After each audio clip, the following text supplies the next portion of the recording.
breaking news and trending talk with Mike and McCarty. Mornings on 101.7 FM and 710 KEEL.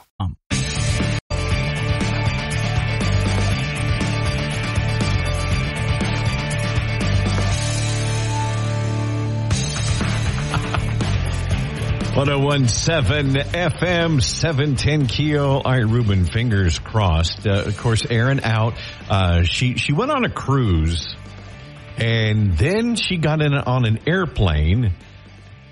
So between those two, what cesspools of virus and germs, yeah, she got home and then got sick. Yep. So she said the doctor had said she's really not cleared to get back to work until Thursday.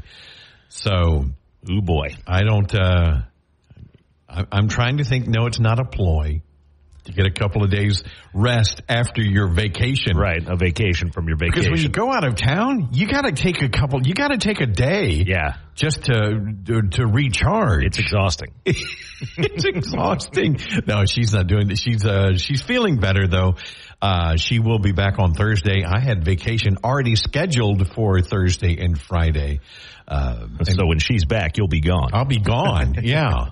It's kind of weird because we were looking forward to her being back this week, obviously. Yes. So yesterday, Louis R. Avalone, my dear friend, sat in with me, and we had Liz Swain, Downtown Development Authority Director, and I'm a huge advocate for downtown. I love downtown. Before I got married, I lived downtown. I worked downtown. And I think if you don't have a thriving downtown area, your entire city will suffer. And I commend Liz for all the efforts that she's done for, what did she say, almost 15 years, I think, 12 years or something like that. Yeah, a long time. As the Downtown Development Authority Director. And so some exciting things happening downtown. And so Louis R. Avalone was in with me yesterday. And here's our interview with Liz Swain. Fingers crossed we're doing this a little differently this morning. But so you guys, but you're also with American Ground Radio. Yes. You and Stephen Parr heard right here on KEEL, 5 to 7. Every night. And we're in over 45 media markets all across the country. That is so awesome. It is exciting. And it's neat to interact with folks all over the country. We get lots of comments on our text line, folks calling in. Mm-hmm. And it's been a real ride since we started right here on KEEL. Right. The very first affiliate that we ever had, and we look to add another 10 to 15 affiliates in the first 6 months of 2024. That is incredible. Congratulations. Yeah, we just continue to grow. And Stephen Parr, your co-host, of course, he was a meteorologist at KSLA. He was. Yes, absolutely. So he's a weather expert, but he's one of those news junkies also, I believe. He's a little bit of everything junkie in terms of certainly with regards to global warming and climate change. Of course, he has such a in-depth knowledge of the science of global warming, and he just, if you really want to see him riled up, is talk to him about global warming. Well, that's what I was going to ask you. What's his stance on global warming? It's all a farce. Oh, I mean, and it's a farce because, thank goodness. Well, you knew where that was going. Well, I was hoping. But the science just doesn't support it. Yeah, right. So I remember going back to Rush and listening to Rush talking about global warming. No, and look, you got to follow the data. And there's a lot of folks that say, oh, you don't like the environment, you want to destroy the environment for our children. The data's not there. Right. The earth is not warming. Yes, the earth does warm. And it cools. It's a cyclical process, and it's a natural process. Yes, absolutely. So anyway, yeah, I digress. So, well, good. How about your weekend and your Thanksgiving? Everything was nice? Everything is wonderful. We did a little Christmas decorating yesterday in the yard, and so that was very satisfying to get some holiday lights up. And does it seem like more people are decorating this year? I hope so. Than ever before. I hope so, because Halloween seems to have just gotten huge. And more Halloween decorations than I've ever seen before, and less Christmas. Hey, I saw you wandering the hallways. I know, right? Come on, Liz Swain just walked in. We're in our new digs now. So nice. But good morning. I'm glad to see people getting behind, more Christmas decorating as well. Liz Swain in studio. Liz Swain in the house. Good morning. Hey, good morning. Look at you. You look beautiful. Fancy. You didn't have to get all dressed up just for us. Oh, I didn't. Don't flatter yourself, Mike. It's a work day. I had to, put on the real clothes. Get real close to these. I had to put on the real clothes today. I know you look nice. Thank you. You've got some big news as well, too, don't you? Yeah. There's been all kinds of stuff going on. Yeah. I want to talk about Art Walk. Okay, great. Because that's one of mine and my wife's favorite events. Mine too. We did. Love it. Started that years ago. How long have y'all been doing that? Oh man, I think we're on maybe our 6th or 7th year. It's because nobody else wanted to do it, and you raise your hand and then you regret raising your hand, or you go to the bathroom right at the wrong time during the meeting and you get appointed. Yeah. I'll volunteer Liz to do that. She'll do it. Yeah. She'll do anything. It's such a fun event. All the different vendors, all the different artists. One of my favorite things, in addition to that, is all the buildings that you get to go see. Absolutely. And it's even. We got to take a break. I want to talk about that though. It's even bigger this year than. Well, this huge one. The December holiday Art Walk is always the biggie because we just blow out everything because we should. It's December and it's Christmas and holidays. All of the stops that are on this one. And the artists and the cookie contest and the music and the special drinks and the special food, and we'll talk about it. It's Liz Swain in studio. Louis R. Avalone in for Aaron, Mike, and McCarty. 101.7. Liz Swain with the Downtown Development Authority joining us in studio. Mike and McCarty with Louis R. Avalone in for air. And one of my favorite events, Art Walk, taking place this Wednesday night. 5 to 8 in downtown Shreveport. 5 to 8. Yeah, it's completely free. It's family friendly. We have, I think, 12 different locations, dozens of artists, cookie competition, live music, special drinks and beverages, and food and fun, and I mean it's just and we'll have a shuttle, so you can jump on the shuttle. The shuttle will take you to all of these places. You can get off any place you want to. You can just ride the shuttle around all night if you want to. Now, if somebody wanted to go, which I highly encourage you to take part in this, where do they park and where do you suggest they start? Because you can walk the entire route, right? You can walk. It's a walk. It's a hike. It's a hike. Yeah. Okay. So you'll probably want to do a little walking and then do a little shuttling. But the great place to park is Art Space. Everybody knows Art Space, 708 Texas, right across from the First Methodist Church. Mm-hmm. 2 big lots that are open and free right there at the head of Common Street. You can park in either of those lots for free starting at 5 o'clock. After 5, right. Absolutely. Walk across the street to Art Space. Maybe let that be your first. Walk inside, see what's going on, kind of get your bearing, the lay of the land. Grab your map that will be available to you, or you can get it on your phone at downtownshreveport.com, and then just start going. You can go, the lofts will be on it, 620 Texas, 616 Texas, 500 Texas, and then you just bounce around from there. The Remington, Stray Cat, the Agora Borealis. It does go all the way over there. Oh, yeah, and then we're going down Crockett Street. I mean, there are multiple smaller locations. And some of the vendors that we have are really unique. I'm very excited about them. Like? Well, we've got a guy, it's Clausen's Cutlery, and he's going to have knives and things like that are made in his shop. And we've got a vintage trailer. So you have a completely unique, one-of-a-kind item knife. Everything that you get at Art Walk is one of a kind because it's an artist or a creative who is creating that one thing. And even if they may have multiple paintings, each painting will be unique, and it's just for you. Now, did you say something about cookies? Or did you say cooking? Cookies. But, there's cooking and cookies, I think. But, there's, I think, 10 different competitors, and these are serious cookie baking, like bakeries and things like that are participating at ArtSpace in a cookie baking competition. And I'm pretty darn sure that you're going to get to try them because somebody's got to be the judge.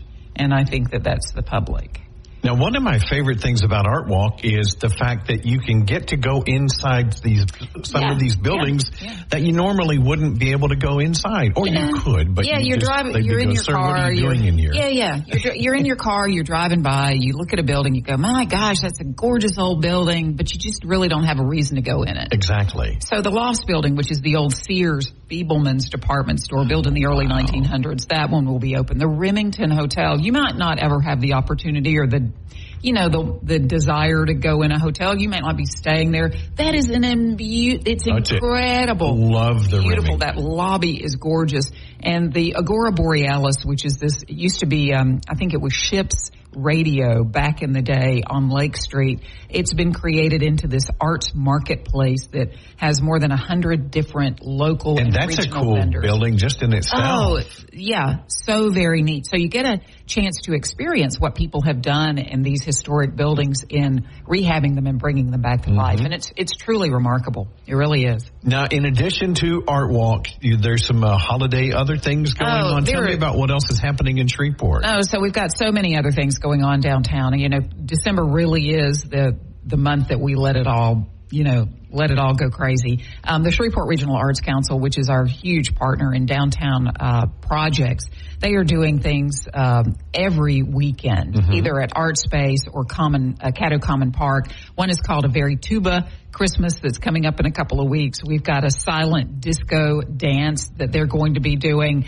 just a variety of things. You can go on the Shreveport DDA Facebook page or our downtownshreveport.com calendar of events, because that calendar has so many things you don't want to miss out. Tell me a silent disco? Is that everybody wearing earbuds? Yeah. That's so, and it's so funny because if you're not wearing earphones, everybody looks goony. Right? So you really need to get into it. You really need to put those earphones in and be listening to that music. Any special Barkowski Bridge activities or lighting and They had the big one for Rockets Over the Red. The Bukowski Bridge every night, though, is lit up. So you can have your own special. You can go down there, you can sit, you can play some Christmas music on your radio and some holiday tunes and just watch that bridge, and it is absolutely gorgeous. Okay, I'm going to look like an idiot, but that's not new. Did I miss Rockets Over the Red? You did. Rockets Over the Red is always the Saturday after Thanksgiving, and it was the big deal again down on the Bossier and Shreveport riverfronts. Right. And they had live music, and they had singing and dancing and vendors, and then they did the giant fireworks show. I was out of town. Okay. There's my excuse. Good excuse. I was out of town. Good excuse. Good excuse. You've got some, just real quick in the last minute and a half here. Yeah. You've got some exciting news. I do. I don't think it's exciting for downtown. Well, you've been such an advocate for downtown. And I love downtown, always will, will advocate for downtown. It's a very special place, and our entire community needs to be invested in a strong and vibrant downtown, because that makes our entire community stronger. Absolutely. And it's a huge part of our tax base. But I am embarking on my next adventure in life, and I'm going back to my first love, which is journalism. I'm going to our new newspaper. Newspapers now, by and large, are digital in many places, and it's the Shreveport Bossier City Advocate. I will be downtown still, and my office is at Louisiana Tower, and I will be the new business reporter, and I couldn't be happier about having the opportunity to tell people what's going on, the things that affect business, the things that, because business affects all of us. If we have a strong business community, we have a strong community, period. If we have a weak business community, a community that's not thriving and doesn't want to be here, then all hope is lost. And we've got some really exciting things happening in Shreveport, Bossier, in our area. Tremendous. We've got some really exciting things happening as far as business and economic development. We do, and I think that that's only going to continue, and my extreme joy will be to tell you all about it once I take that job on January the 1st. And everybody's saying, well, who's going to replace you? And the quick answer is that no one knows yet. Right. The boards. Well, they're going to have to go through a process. They'll go through a process. Absolutely. They'll go through a process, and it may take a little while, but that's okay too, because we've got a staff at the DDA that, they'll keep the ship going in the right direction. So there's no fear there. But there's no replacing you. Yeah, she's irreplaceable. Well, I appreciate that very much, guys. I really do. But I am sure that the boards will, do a great job in finding that person that they believe will, be the right fit. I hate to lose you in that position. I'll be honest. Well, it has been a wonderful 13-year ride. It really has. And we've seen so many great things happening, and I'm sure we'll see many more in the future. Liz Swain, well, congratulations. Thank you so much, and thanks for the time to talk about Art Walk this Wednesday, 5 to 8 downtown. This Wednesday, and it's absolutely free. Absolutely. To the show with Mike and McCarty on 101.7 FM and 710 KEEL. But, of course, Erin out today and tomorrow. She'll be back on Thursday. Coming up right after the break, Jerry May, former KTBS3 anchor, who was so gracious last week, has agreed to come in again this morning. We'll talk with him next. 101.7 FM, 710keel.com. Now more breaking news and trending talk with Mike and McCarty on 101.7 FM and 710 KEEL. Oh, it's going to be one of those days. Jerry May in studio with us this morning. Jerry, good morning. Good morning, everybody. So gracious. I appreciate you answering the call. No problem. Stepping in. Erin, again, got back from her cruise. And then, of course, I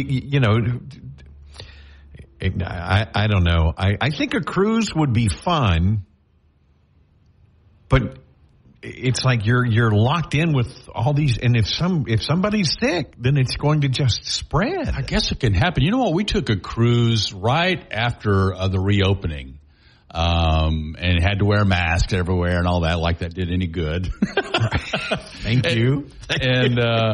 And I'm trying to think. Yeah, there was a breakfast buffet going on. I remember that. I would love for that. sure. And we were packed in, listening to the cover band do their shows every night, with folks and all, and having a good time. I mean, we made it back no problem. Now I think we had to get our booster, obviously, before you could get on the boat. You got to get that. Oh booster. yeah. Oh yeah.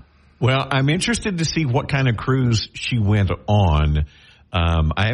She hasn't really posted a lot of pictures yet. Of course, she's not feeling well. But maybe it was that remember, hair gel. Did you see that picture? I saw that. Yeah, where it was her hair was straight up she was standing on the deck. Get well, Erin. I remember talking to her months and months ago. We were talking about. I saw a commercial for, I think it was Carnival, and I mean, there's water slides and Ferris wheels and, shows and dances and people all. I'm like, oh my gosh, that's not appealing to me at all. Really? You've not been on a cruise? Never been on a cruise. I think you need to take one. I would enjoy the ocean. I would. Is there a deck where you can get away from all of that? Oh, sure. You can get. Are there other cruises that you don't have to, be in the middle of the midway at the fair all the time? No, I mean you can, get a room with a balcony and have your own little.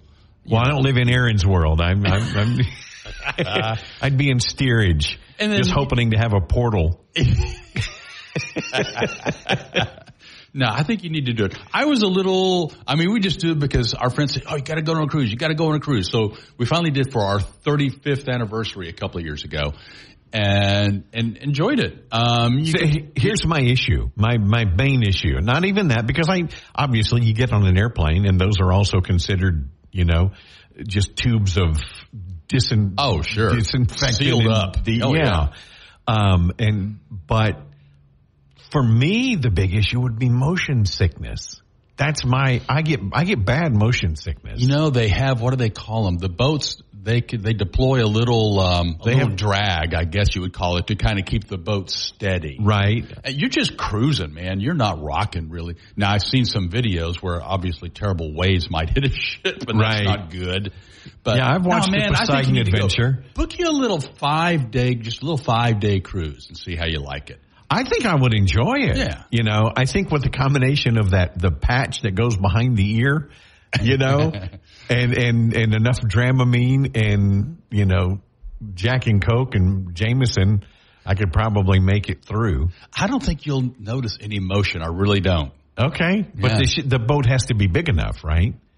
You don't want to do one of those smaller ones. No, these boats it's not like, you know, Gilligan and the Skipper. These things are huge. Now, and I will say, as we're walking up to the ship, I'm thinking, man, I'm going to be on this ship for 5 days. Now, of course, you get to neat ports, like we went to Cozumel and Costa Maya, and you get to get off the boat and go explore a little bit, do a little excursion. We walked around some Mayan ruins. That was pretty cool. Do you tip on the ship? Or is it supposed to be all-inclusive? It is all-inclusive. Did we tip? Yeah, I'm sure we did. Like at the bar, I would think you would anyway. I'm probably an over tipper when somebody's good. You just want to take care of them. Sure. And in today's economy and today's climate, if they're working, by golly, thank you. You know? Oh, absolutely. Somebody at a restaurant, and if they're working, my gosh, thank you for not sitting at home. Yes, absolutely. Scott Hughes is going to join us. We're expecting the judge to make a decision today. He said, I remember last week, he said he was going to, once he got the briefs, he was going to try to make a decision the following day. On the Caddo Sheriff's election. Sheriff's race. You know, you kind of figure, I don't know this, but you kind of figure that after hearing the arguments, the judge kind of already has an idea of how he's going to rule, and then he gets the briefs. But Scott Hughes will come in after 7. Mike and McCarty, 101.7 FM. Back with McCarty on 101.7 FM and 710 KEEL. I'm checking the Caddo 911 page where they display the calls for the Sheriff's Department, the Police Department, the Fire Department, all the Caddo Parish emergency units. I walked out this morning, opened the door, stepped out on the front porch about 4:30, and I heard pow, pow, pow. It was like, sound like gunfire. It was very steady, though. And it's like 5 or 6. I thought, oh, my gosh. You don't live out in hunting grounds. No, I live in Broadmoor. Okay, well, yeah. It's getting... I'm kidding. I kid. It felt like it sounded like it came from the other side of Querbees in that area. So I don't know. I didn't see anything. I don't see any gun, shots fired calls. You know, I've hit some golf balls errantly on number 10 tee. And, if you hit a house just right, maybe someone was just, early warm-ups before the sun comes up. That's really early. But it was steady, not steady enough to go, well, this is music or anything like that. It was a popping. Yeah. And it wasn't fireworks. And who's popping fireworks at 4:30 in the morning? So I don't know what it was, but I don't see anything at 4:30. Nope. There were some medical emergencies at 5:30. There was a dispute. Yes. At 4:50, but that's after. So I don't know. It's way out here on the west side of town. It looks like it's. I need to get back in touch with Chief Smith and just kind of get an update. Seems like it's kind of Ruben. I don't know. Ruben can let me know. He's on top of the crime and the arrests more. Have our homicides kind of quieted down a little bit? Or are we just so used to it we don't even think about it anymore? Let's see. I think last count for Shreveport we're at 73 for the year. Okay, I heard like the parish maybe we're at 79, 78. Yeah, I think so. Which I think we broke 1993's record of 90 something a couple of years ago. So, I mean, I guess 20 less is better. Well, I don't know. Yeah. We'll take good news where we can find it. Right. Absolutely. So hopefully nobody got hurt, but it did make me pause on the way to the truck this morning. Yeah. Have you ever been involved in anything like that? A shooting? Yeah. Thank God, no. Yeah.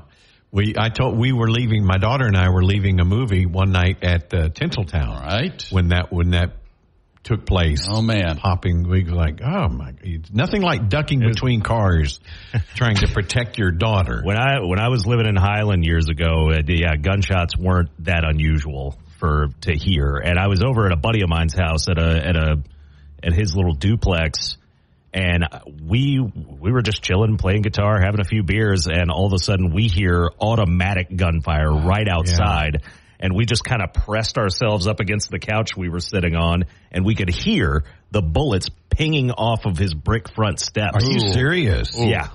Yeah. Wow. So they were shooting at somebody who was on the sidewalk in front of his house, I guess, because the cops showed up not long after that. Well, yeah. Ugh. So how long ago was that? It was probably 8 years ago-ish, somewhere in there. Yeah. I'm seeing that the city has had 73 homicides on the year so far. I think that's the latest. See, that's what Ruben said. Yeah. 4 weeks to go. I think I saw another report that the city's on pace for 83. So would we have 10 in the last 4 weeks? I guess it's possible, huh? It's certainly possible. I certainly hope not. Ugh, hate to think about that here at the holidays. Yeah. Jerry May in studio for Aaron, and Scott Hughes joining us coming up after the news. 101.7 FM, 710 KEEL, and on the free KEEL app.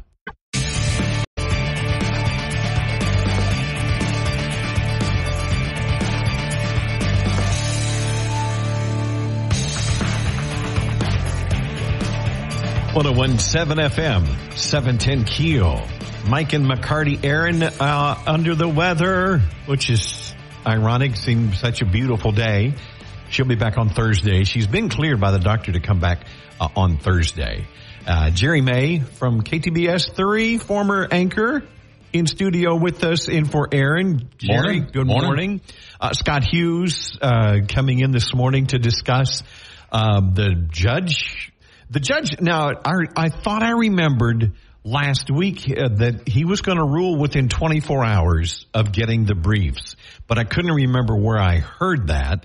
But I think that was a self-imposed deadline that he put on once he said the Nicholson campaign had to file their briefs by Saturday, then Whitehorn's response, his campaign by Monday, and then, Monday. Monday noon.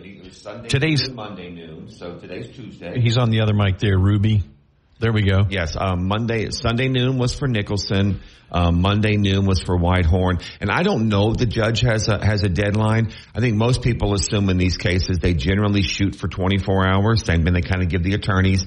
And in a normal election challenge case, we would be hurrying it because we would be trying to get it done to hold the new election. I think this judge, and Jerry, you were there in the room, this judge made it very clear that if he called for a new election, that he would do it in March. So he did take a little pressure off of that timeline. Yeah, the election would be in March 23rd, presidential primary day here in Louisiana. And, of course, his ruling, if it comes today or whenever it comes, is going to be appealed by either campaign, depending on what he decides. Right. It could go to the state Supreme Court from there. So I think today would be, if you're watching, starting around noon today would be a time you might start to see something. If it doesn't come today, I think it will come tomorrow. Because even though he has time now, I think he does want to get this done quickly. I think people want to move on because there's a second thing coming up called the holidays. I think whatever's going to happen, they'd like to get through this first round before the holidays. Because and Thanksgiving already threw him back. Yeah, because we're kind of actually, it seems weird, but we're kind of actually right now at the filing deadlines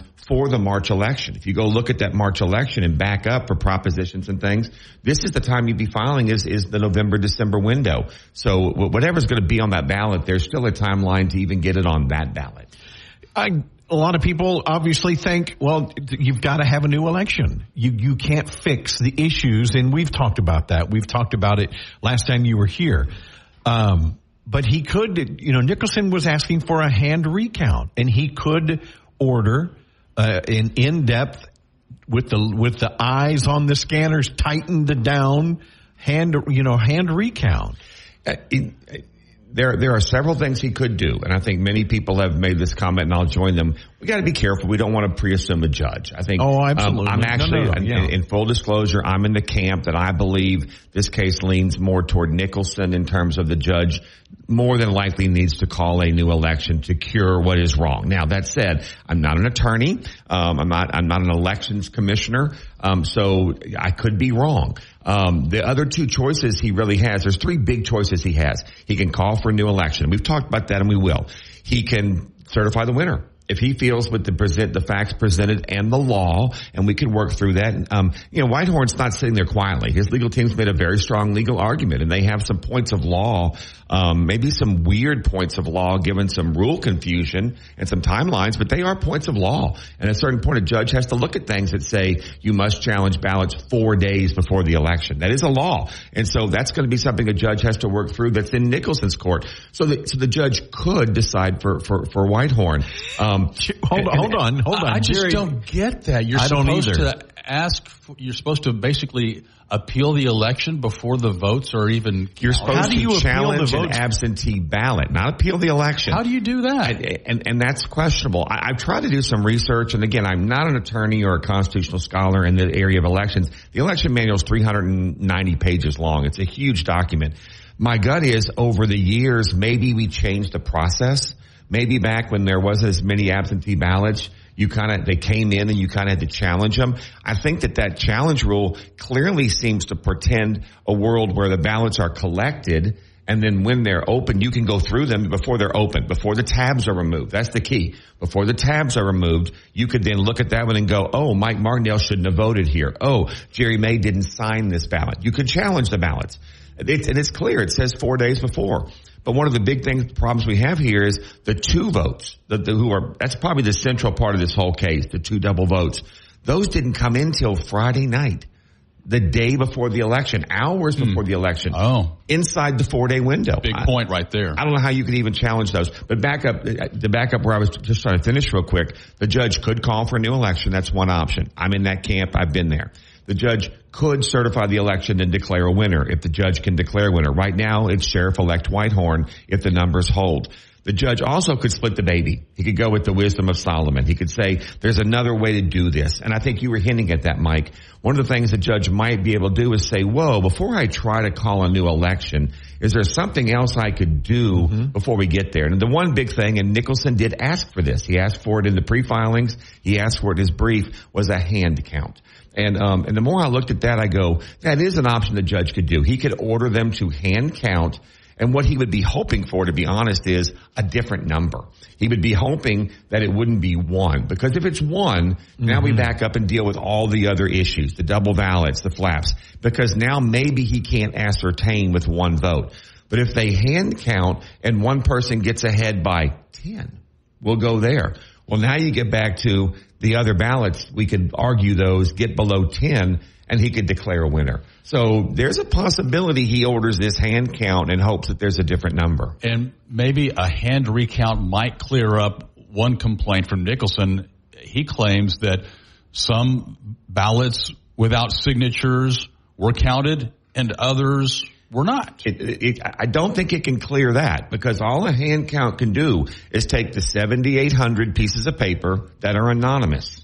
That stack at of this the ballots, point, right? And they've been running them through the Scantron. And I think Ernie Robertson was in, the former registrar of voters, and he explained the other day that the Scantron has different settings. Okay, that they can run it through on mild. I'll make settings up. I don't know. Mild. They can run it through on exact. That takes longer, and then you can hand count. I think that the thinking is we could hand count, and maybe we wouldn't have a one-vote ballot. But what we cannot cure, Jerry, is those unsigned flaps, because the flap is no longer connected to the ballot. That's the judge's problem.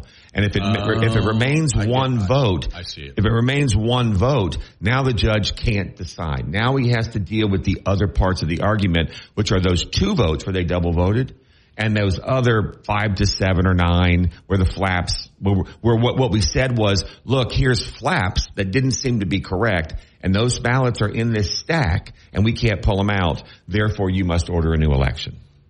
Could this have been prevented if and as people are saying, if the people had done their job?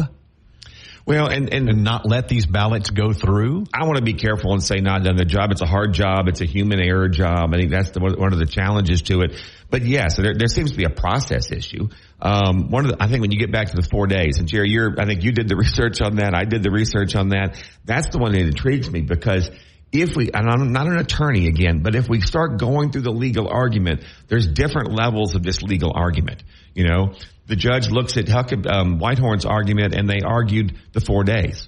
So if I can't challenge an absentee ballot before the 4 days, that might mean some of those flap errors are unchallengeable. Whether Nicholson likes it or not, the judge could rule you did not show up at the election count. You forfeited your right to challenge those ballots. Fine, you might throw some of those out.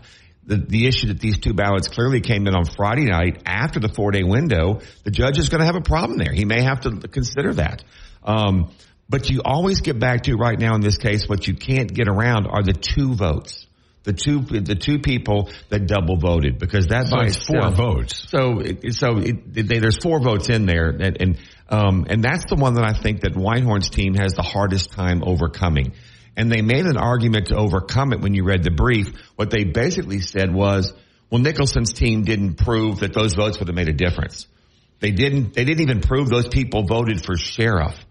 And that's and when you read briefs, you got to remember the lawyers are doing the best they can with the facts they have. And both lawyers did fantastic. And I think Whitehorn's lawyers made the argument they could make. You didn't prove anything. Nicholson's people said, we can't. We're not allowed to put those people on the stand. So the judge has a clear problem right there. Somebody how they voted. They say the Whitehorn team says that, hey, they know that those were both registered Republicans. They know that much. And they were. But you don't know how they voted or if they voted. Because right. people crossed race and party lines in this race. We got to take a break. Sorry, guys. Scott Hughes in studio. Jerry May for Aaron, Mike, and McCarty. 101.7 FM, 710 KEEL. Let's get back to the show with Mike and McCarty on 101.7 FM and 710 KEEL.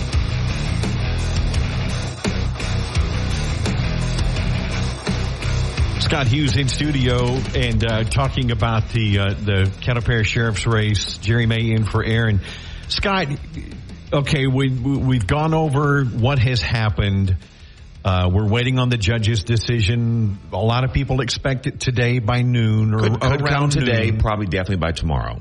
Do you see any procedural changes coming in our election process, or maybe a more strict adherence to, our existing protocol?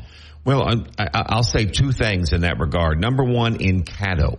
Yes, I think you'll see some changes in Caddo, because what many people have learned, what those of us inside baseball have known, is the Board of Supervisors. There's this 5-person panel that's really responsible for counting the ballots. It's not Dale Sibley. It's not Mike Spence. They're part of the process. But this 5-person panel, which they both sit on, they're 2 of the 5. There's 3 citizens, and they are responsible for counting the ballots. And I think, Jerry, you were there in the court, and the head of the supervisors had to get up and admit, as much as it pains me, we made mistakes. Right. So I do think that you will see that commission relook at how they do things. They may have gotten a little lax in their processes. They may not have been eyeballing as the commissioners the count. They may have been deferring that to some staff persons. So I think you will see some different processes in Caddo Parish. I also think that you will see some different processes in the state. We've had a change in administration. Not yet. It's coming in January. But Jeff Landry will take over as the governor.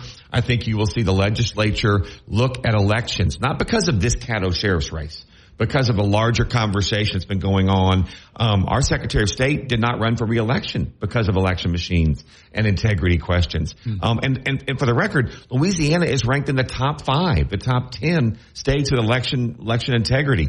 But it doesn't mean that we can't improve the process. And I think that you will see the new Republican conservative legislature dominate legislation that does that. I think you also got to remember, even in the Caddo Board of Supervisors, 1 person is appointed by the governor.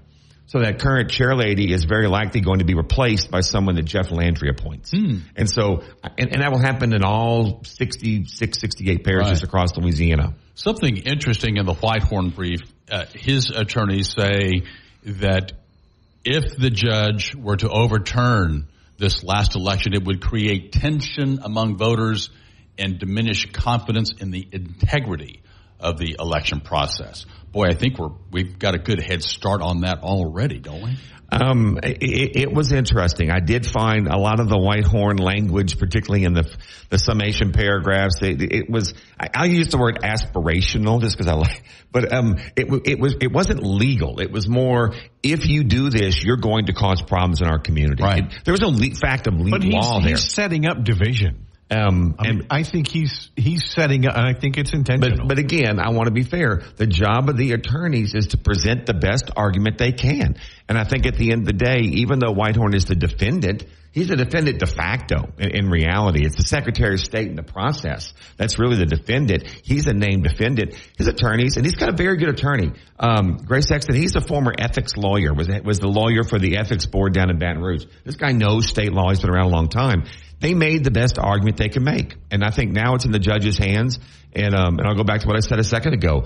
Does the judge want to call for a new election? There seems to be a path for that. Atkins-Huckabee, that was in the Nicholson brief. That was the Red River Sheriff's race where a similar thing happened. That would be one cure. Can he reach a point where he says, I know definitively who won? I'm not sure he can. No. I don't see how this evidence gets him there. And there are problems in the law with those 4-day things that he's got to work around. Or does he split the baby and call for the recount? And so, again, I could miss this. And I think that the Whitehorn team is not wrong. I think that this will reduce integrity in elections, largely because you've got, and I would be careful here, but you've got one half of the population that's probably already not have confidence in elections. Right. To be fair, Republicans have questioned elections for a long, long time, and that's a growing national trend. Well, and Democrats too, going back to 2000 and the Bush-Gore. And the Bush-Gore, but they've been kind of accepting over the last decade or so of elections, and now, particularly in Caddo, this would flip that. And one of the biggest things that this is going to cause is, this is not just an office. This has so many other undertones in the community, given the party, given the race, and given the fact that if you looked at, and I said this on another podcast the other day, if you look at this, we've been through all the firsts in Caddo Parish. We've had the first black mayor. We've had the first council persons years ago with the Bull lawsuit. We've even had places now where we've had black mayors and we're back to white mayors. We're sort of over some of this race issue, except in this one area. The Caddo Parish Sheriff's Office, which is the highest office in the parish, law enforcement, has never had an African American. So many in the black community are going to see this as, okay, we did this, and now you're going to take it away from us. The Whitehorn brief is not wrong. It's going to really cause community problems. The question is, how much did the judge weigh that over the law? I mean, Kenny, yeah, he's going to follow the law in the end. And we got to take a break, guys. You can hold with us, Scott. Yes. Thank you. Scott Hughes in studio. Jerry May in for Aaron, Mike, and McCarty. 101.7 FM, 710 KEEL, and on the free KEEL. More breaking news and trending talk with Mike and McCarty on 101.7 FM and 710 KEEL. Scott Hughes in studio. Jerry May in for Aaron McCarty. We're running a little behind. I don't know how we just seem to be doing that this morning. But Aaron's not here. We just go off the rails and have fun. Well, maybe that's it. Yeah. We're going to, we got to take a break. And we made the national news, too, by the way. I sent you a link yesterday. Did you get a chance to look at that? I did. I saw the link. I did not go deep into it. But yes, there's lots of angles. That was a national story about integrity of voting, I think, is where it went. We'll talk about that coming up after the break. Mike and McCarty, 101.7 FM, 710 KEEL. Stories of the day with Mike and McCarty on 101.7 FM and 710 KEEL. Jerry May in for Aaron, Mike and McCarty with Scott Hughes in studio. Yeah, I sent you a link, Scott, about, excuse me, from a website, the Gateway Pundit, which I know is a far right website. It seems to be pretty far right. But this issue, let's forget that. But this was sent to me. Yeah, and let's step away from what the website does. It's clearly a far right website. One of their big issues is election integrity. That's why they chose this story, because this story plays right into the narrative of the importance of integrity in voting, right, and a recount process, a paper trail. We've heard that phrase before, particularly in Louisiana. And our voting machines don't offer a paper. No, and that's what this story is not about Nicholson or Whitehorn. This story is about the Louisiana voting machines and their inability to be recounted. And it points out in this story, which we've been talking about the whole time, that even in the Nicholson-Whitehorn deal, the only ballots we can actually even look at are the absentee ballots. Mail-ins. You really can't even look at the ones which are 80% of the ballots that were voted electronically. There's no paper trail. But they were focusing on the dead people that had voted as well, and said, like you were saying, there's no way to validate the paper trail on the voting machines. Well, and correct. And this is where the story gets, I didn't read it deeply, but I think they're joking about the dead people a little bit because that's part of the absentee ballot. Mm-hmm, Dead people very seldom show up at a polling precinct and vote. Even in the realm of election irregularities, because think about that. It takes to show up at a polling place, that would really be collusion, because that would be a poll worker letting somebody come in, sign a name, and go in and vote. And so you don't often see dead people who walked into a polling precinct and sign their name. What you see is they tend to absentee vote. The graveyard can absentee vote sometimes, very seldom votes live. All right. You're talking about people who are on the voting rolls who are dead and people using their name, or are you talking about people who vote absentee and pass away before the votes are counted? Well, the article Mike sent me on Gateway, they're talking about dead people voting, and I think when you look at that issue, if you want to be fair to that issue, it's almost 100% absentee voting. Right. Say nobody ever goes into a precinct and tries to. Mike doesn't go into a precinct and try to claim he's Scott Hughes, because he's got to present an ID and it's like that. Where that comes in is absentee voting, and that's what we discussed before. There's two types of dead people that vote. There's dead people that died before the election began, and that's clearly illegal and improper. And then there's people that died during the election, and many of them actually did fill out their ballot. Mm-hmm. They did witness it, and the ballot gets in the mail, and then they die. And that in Louisiana and most places, that ballot is counted. That's the last act of the citizen. But that is a little unclear in law. There is maybe an argument to be made in Louisiana law that that's not as clear. But I think if that were the only case here, if there were only dead people that died during the election, I think the judge would count those ballots. But they're already counted because they're in the system right now. But I don't think that would be an appealable thing right now.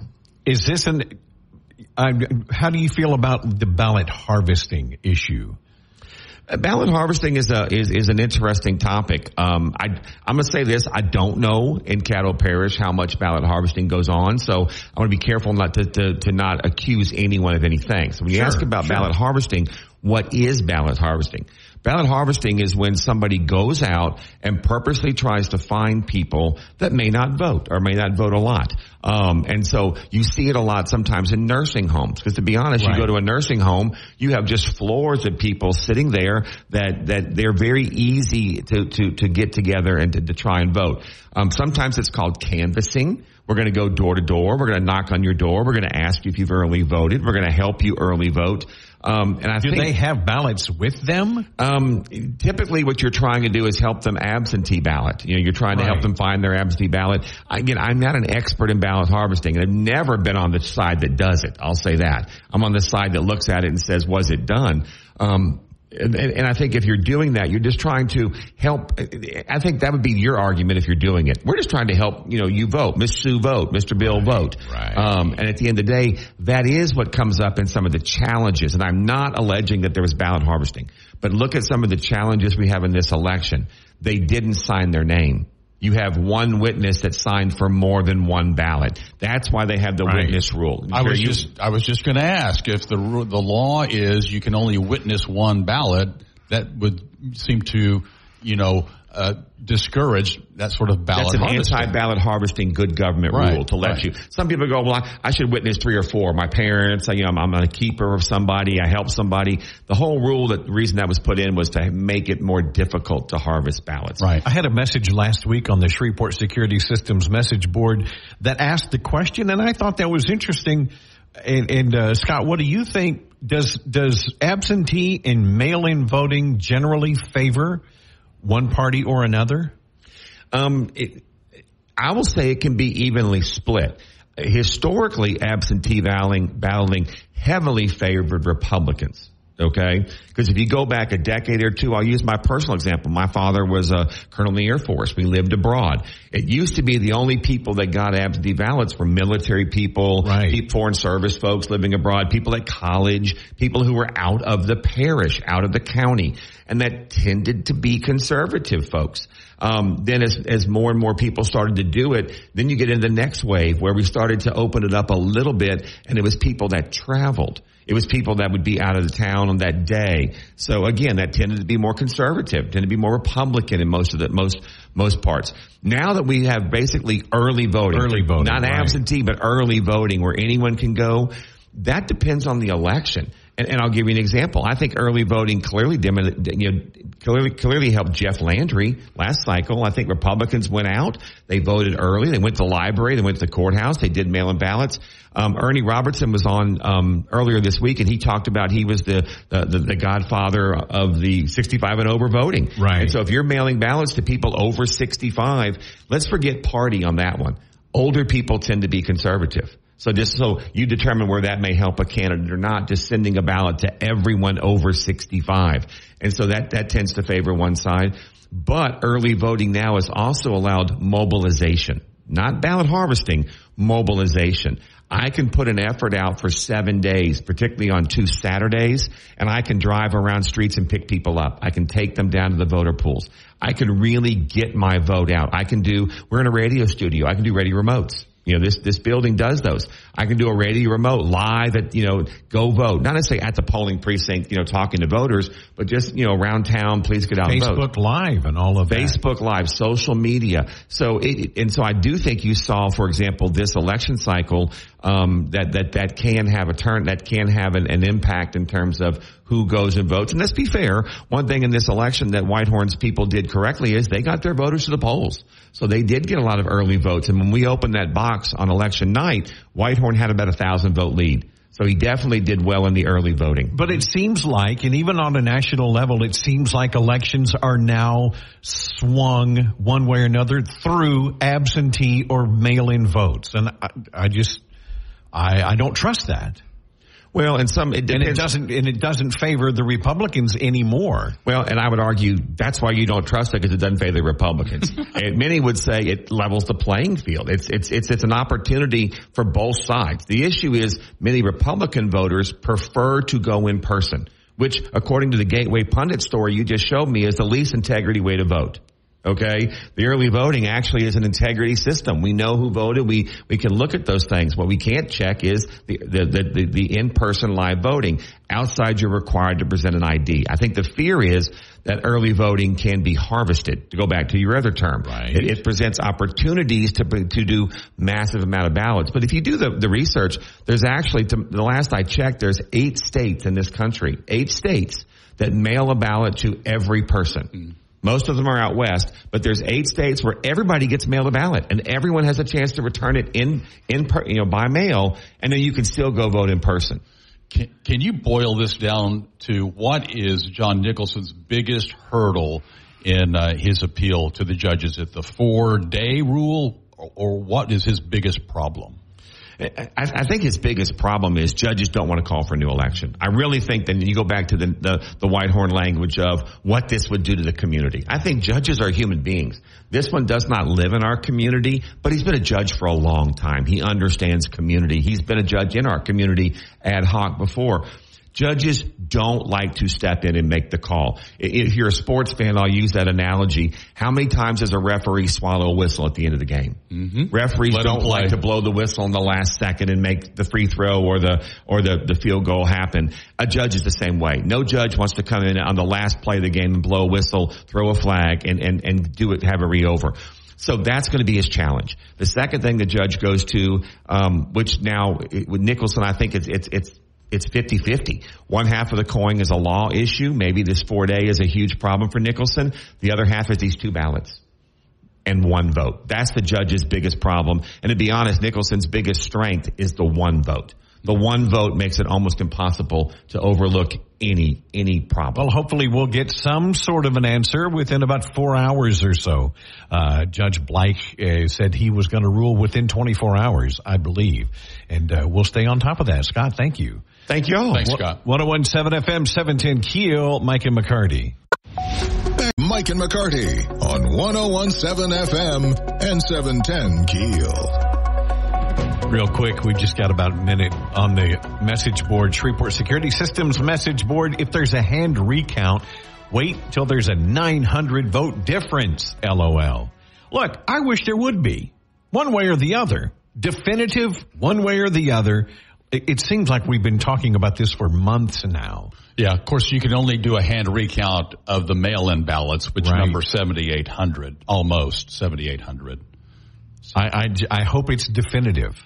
One way or the other. It would help, wouldn't it? It would. It'll be interesting to see if that's what the judge decides to do, if that's his remedy instead of a new election. Have the hand recount that John Nicholson originally asked for. Right. Jerry May in for Aaron, Mike and McCarty, 101.7 FM, 710 KEEL.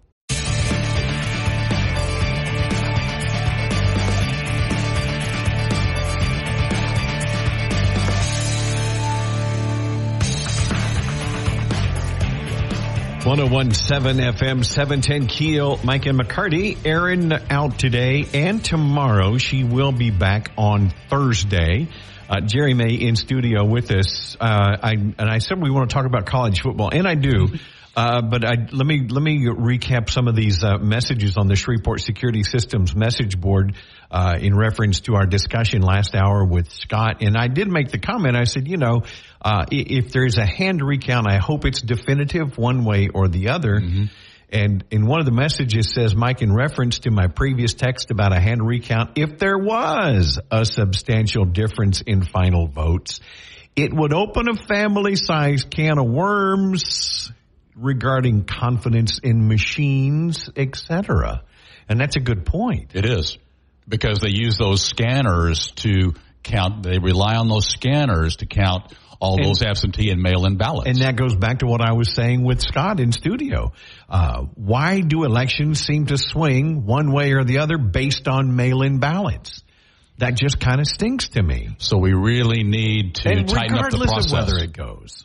Yeah, really need to tighten up that counting process on mail-in and absentee ballots, because so many are taking advantage of that now. And like you say, they're deciding elections now. And do we need to tighten, do we need to change procedure, or do we need to follow our existing procedures? Right. Good point there. It's like gun laws. We don't need more gun laws. We need to enforce the ones we have. Count the ballots that follow the law. Right. Have the signatures. And mother's maiden name. Witnesses. Right. So, yeah, there's a lot of issues, which is really brought to light when it's a one vote margin. Isn't that crazy? Two counts and it's one vote in the same direction. Right.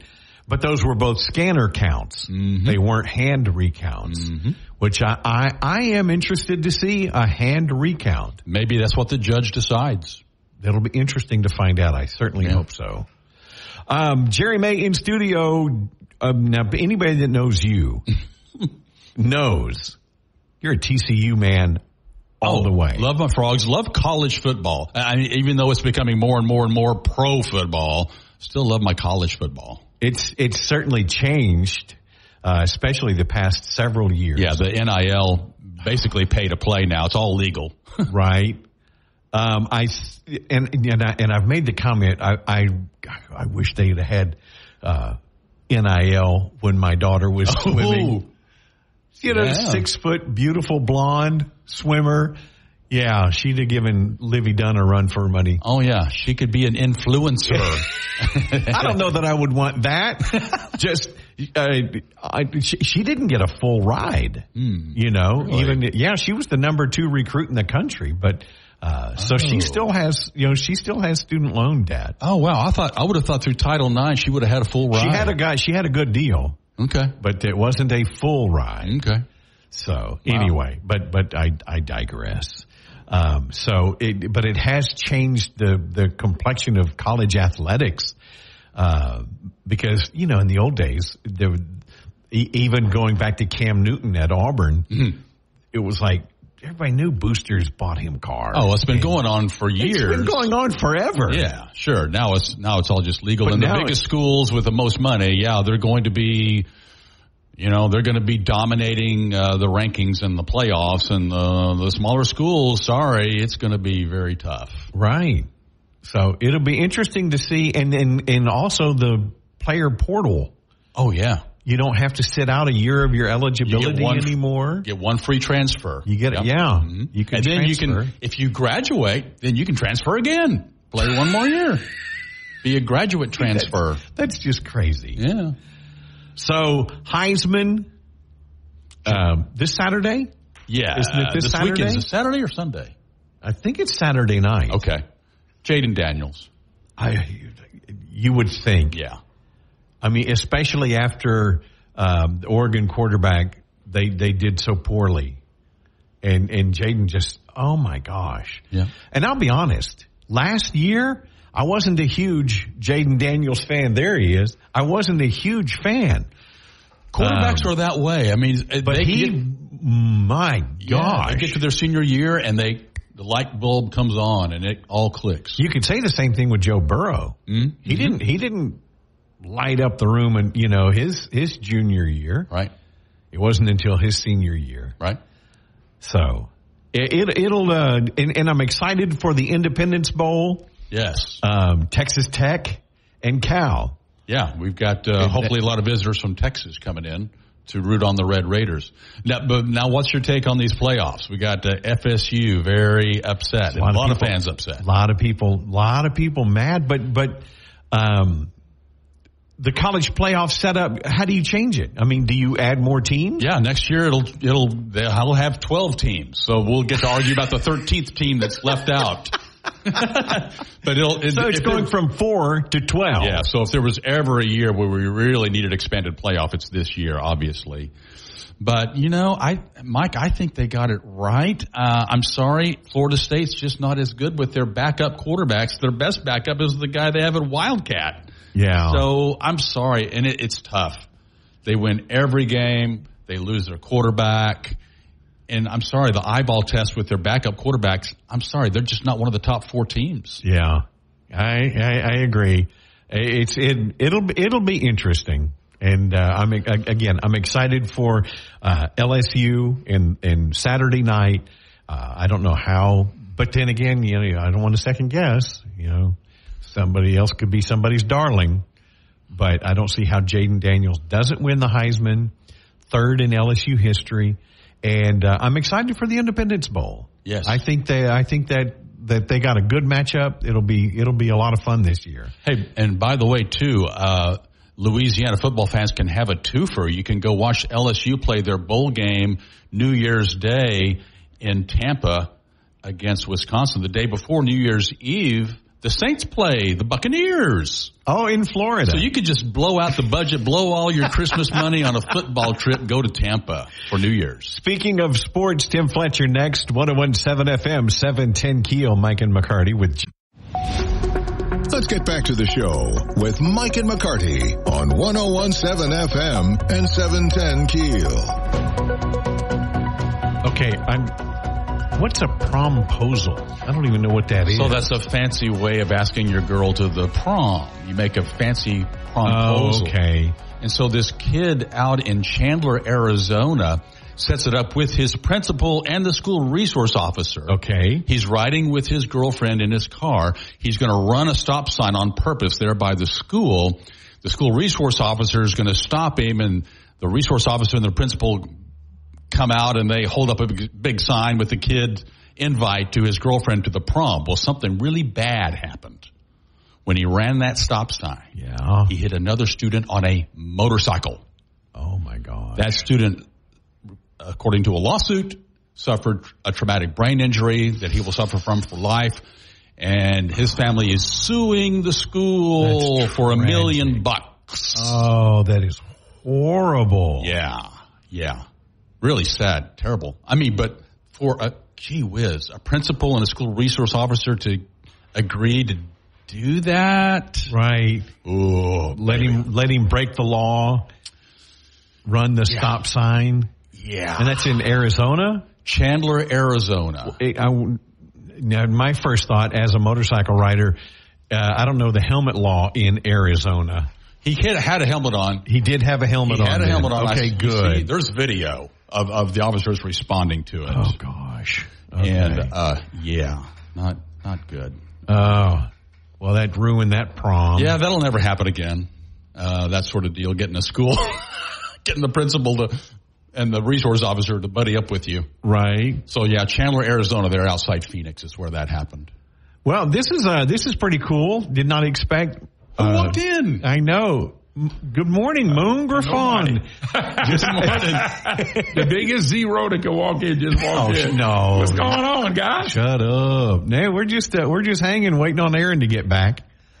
I heard she was down in the weather. Yeah. So let me get this straight. She went on vacation and she's down in Oh, she's still vacationing. Well, she I told Jerry we were talking about this earlier. You know, she went on a 2-week cruise. Oh man, she told me about that. I'm still mad at her. And I've still always on that cruise. I think that's just my opinion. She won another cruise. Said, "What the heck? I'll stay another week."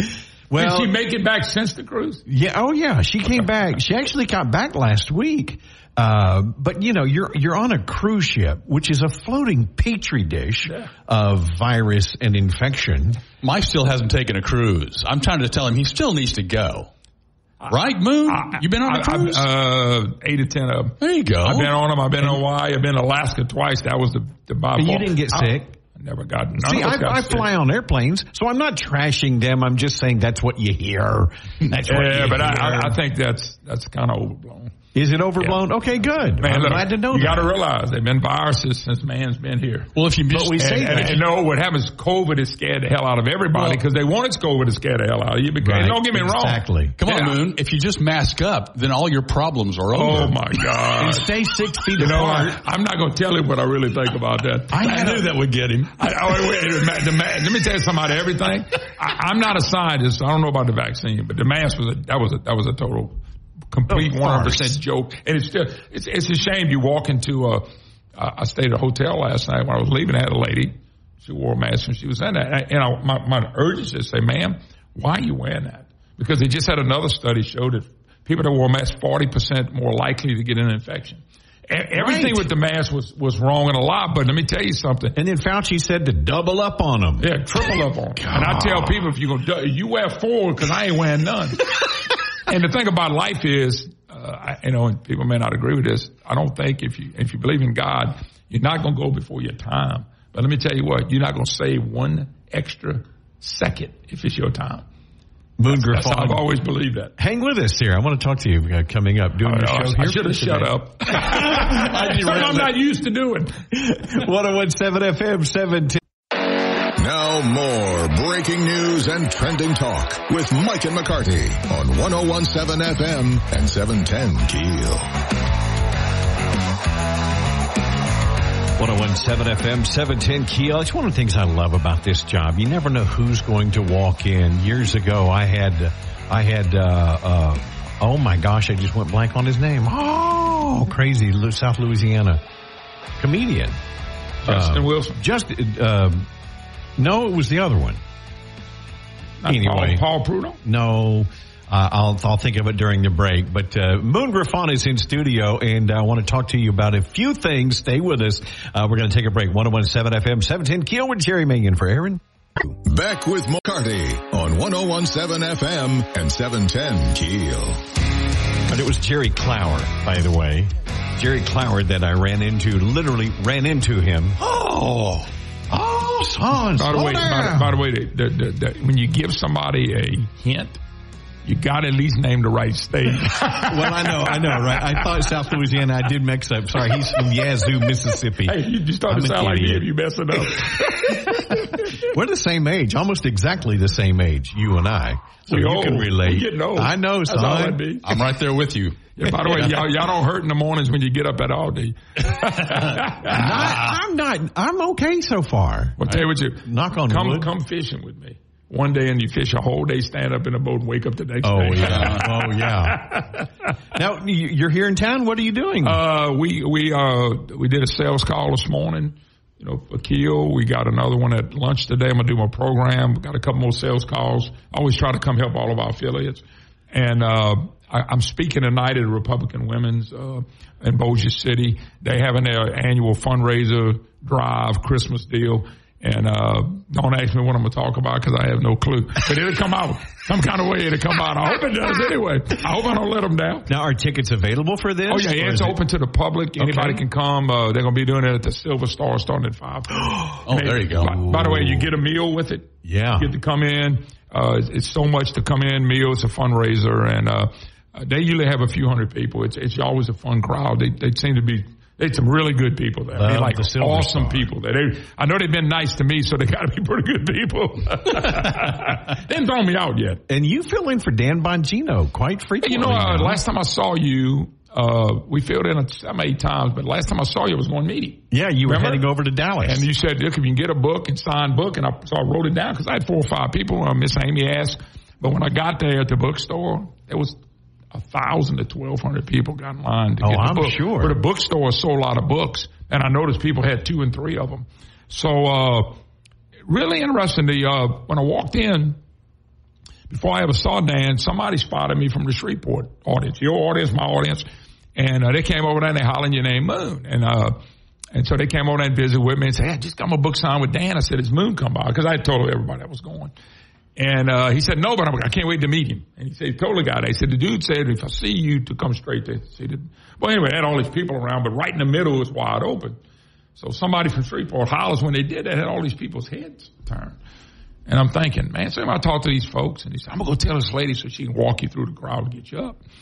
And by that time, here comes 8 or 10 people, not from Shreveport, that had heard me on Dan's show. And they heard my voice. And so they want to take pictures with me. And I'm sitting here going, you've got to be joking. You've got to be joking. But now you're talking about humble. You're a big deal. No, but you're talking about a humble pie. You're 6'5". No, it's humble pie because, you're in Texas. This station gets in Texas. But Grapevine's a little bit out the range. Right. But so when I walked up to the front, I got to meet Dan. And he got up and hugged me. And Paula, his wife, was there. Say, hey, Paul, this is Moon. And we did all that and visit when a lot of people heard me hugging him because there had so many people in line. So this was the funny part. And I hadn't really told many people this. I just walked to the side, meet his wife and all that. People was signing the book with Bongino and then come over and taking a picture with me. And I'm telling y'all, it was embarrassing because I wasn't there. I wanted to just meet the man. Sure. And I don't know how many, a dozen people did that. And then it kind of slowed down. Nobody. So I kind of got in the back and kind of hid back. And I told him bye. And it was a blessing. It was good to put the name with the face. He seems like such a nice guy. He is. He was he's a super fella. I only visited with him a couple of 3 minutes. I visited before when I got there and when I left. Got to visit with Jim, Jim Verdi is a producer. And I got to visit with Mike Sacco, who's the guy in the background that helps him as well. Met his podcast guy, met his bride. I met his since I walked up to the table and nobody was at the table except the book signers, I got to meet his bodyguard really quick. And so the bodyguard sat there and he goes, can I help you? I said, I hope you can. I'm Moon Griffon. And right when I said that, he said, oh, no, come on in. He was expecting you. So they kind of, even though they didn't know what I looked like. So it was a great experience for me. But when you open your mouth, people know who you are. First of all. And I don't mean that in a bad way. No, and if you do, that's okay too. At least I know you, but the mouth, I'm loud. I can't hear in my left ear. So people say, boy, I got a deep voice and I'm loud. Well, part of the loud part is I can't hear. And I like to hear myself. Mike and Jerry's going, oh my God. No. I'm joking about that, but I can't hear in this ear. So hey, I got the other oar in that boat. So, But we were talking earlier about college football and Moon says, now I'm going to make you mad. And, cause you said you're a huge Saban fan. That does not make me mad. By the way, I went to see LSU, Michigan State, and the Independence Bowl. I lived in Monroe for 30 years. I used to come to the Independence Bowl all the time. Mm-hmm. And so when I got to see Saban coach against Michigan State against LSU, a few years later, or the next year, 2 years later, he's a Michigan State coach.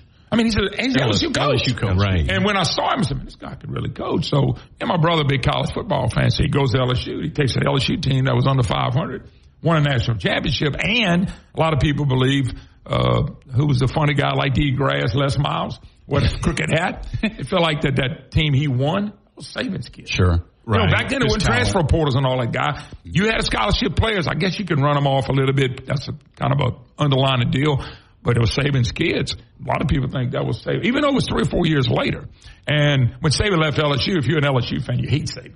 And you don't hate Saban because he left LSU. You hate Saban because he went to Alabama. But he didn't go to Alabama. He went to Miami. Yes, sir. He did not leave LSU to go to Alabama. They didn't have any problems with him leaving when he went to Miami. Right. And then he came back in the coaching ranks, and he was coaching at Auburn, not Florida either. Or he was coaching out the SEC. LSU fans wouldn't even care. But he went to Alabama. Yeah. And so they all hate him and pull against him now. I don't. I would have followed Saban had he went to Slippery Rock. I just liked his coaching style. He was a demanding guy who demanded you do it right. You ever heard the saying, practice makes perfect? Well, I played for a guy named Rick Huckabee. He's passed away now. And he had the Saban mentality. He won a lot of state championships at Rapides and Redemptorist. He went to Marshall. He went to LSU. And we used to practice. He didn't think practice made perfect. Perfect practice made perfect. Man. So when you did it wrong in practice, guess what we got to do over and over again? Saban is that kind of person. Right. And that made him different than everybody else, the little things. And so I was intrigued by Saban. So somebody said, well, you pulling for Alabama? I said, nope. I'm intrigued by Saban. Well, he's a great coach. Obviously, you see how that Alabama team has grown this year. He benched that quarterback after the Texas loss. Milroe, correct. But you almost think he planned that. They knew they were going to beat South Florida, and yes, they played horrible coming off. Right. They changed. I would think him changing the quarterbacks should prove two things. Milroe is really the best, and the other two proved that. And number two, I bet the locker room was split for that game. Man, they benching this dude ain't quarterback but 2 games. Could you imagine? They had a lot of people and they didn't play well. Right. Well, the old saying, if you have 2 quarterbacks, you have no quarterback. Well, they thought they had 3, and they find out they had 1, and it's Milroe. Well, he's greatly improved. The team has greatly improved as the season goes on, and that's the mark of good coaching. I think that's going to be the national championship. Basically, is Alabama against Michigan in the Rose Bowl in the quarterfinals. Well, hold up now. Don't forget they got a team on the other side called Texas. Texas is playing well.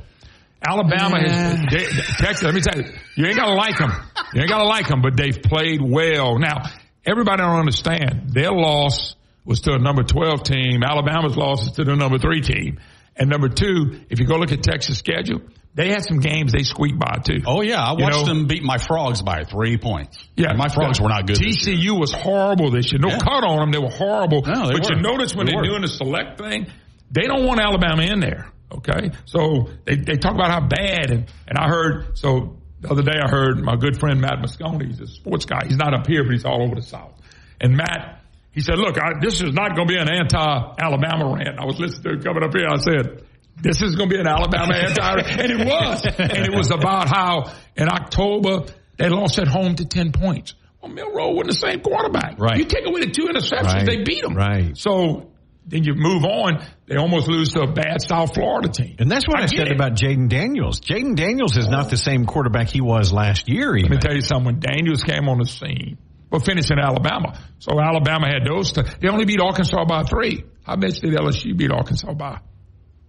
3 points. Okay. 3 points of overtime or right at the end of the game. It took. So bottom line is so they play Auburn. Everybody understand the Iron Bowl, Alabama and Auburn. Remember, that's a rivalry, and it's a tough game, and I don't care what the records are. Right. And so, but they won it. On 4th and, what was it? 31. 31. That was a touchdown. That was and you're going back to Daniels, I think he wins the Heisman. He deserves it. He's the best player in college football. But when we watched him last year when he first started, me and my brother would call and go, all he does is run. And they got beat, and they got beat again, and said, man, I don't know about this cat. Well, guess what? That's exactly how I felt. Give Kelly them credit. They developed him. Yes. He's the best player in the country. It's even no doubt who the best player in the country is. So he developed just like you said. Okay, real quick. Does that transfer to the NFL? I got to do a program in a minute. I know. Does that transfer to the NFL? Yeah, he does. The game now is like that. All right. You know, when Tim Tebow was playing, they don't want to run the quarterbacks. Well, guess what? They're all like that now. Right. But they didn't like Tebow. I know. God bless you. Moon, you got to go. Thank you so much. All right. Jerry May in for Aaron McCarty, Mike and McCarty, 101.7 FM, 710 KEEL. Get back to the show with Mike and McCarty on 101.7 FM and 710 KEEL.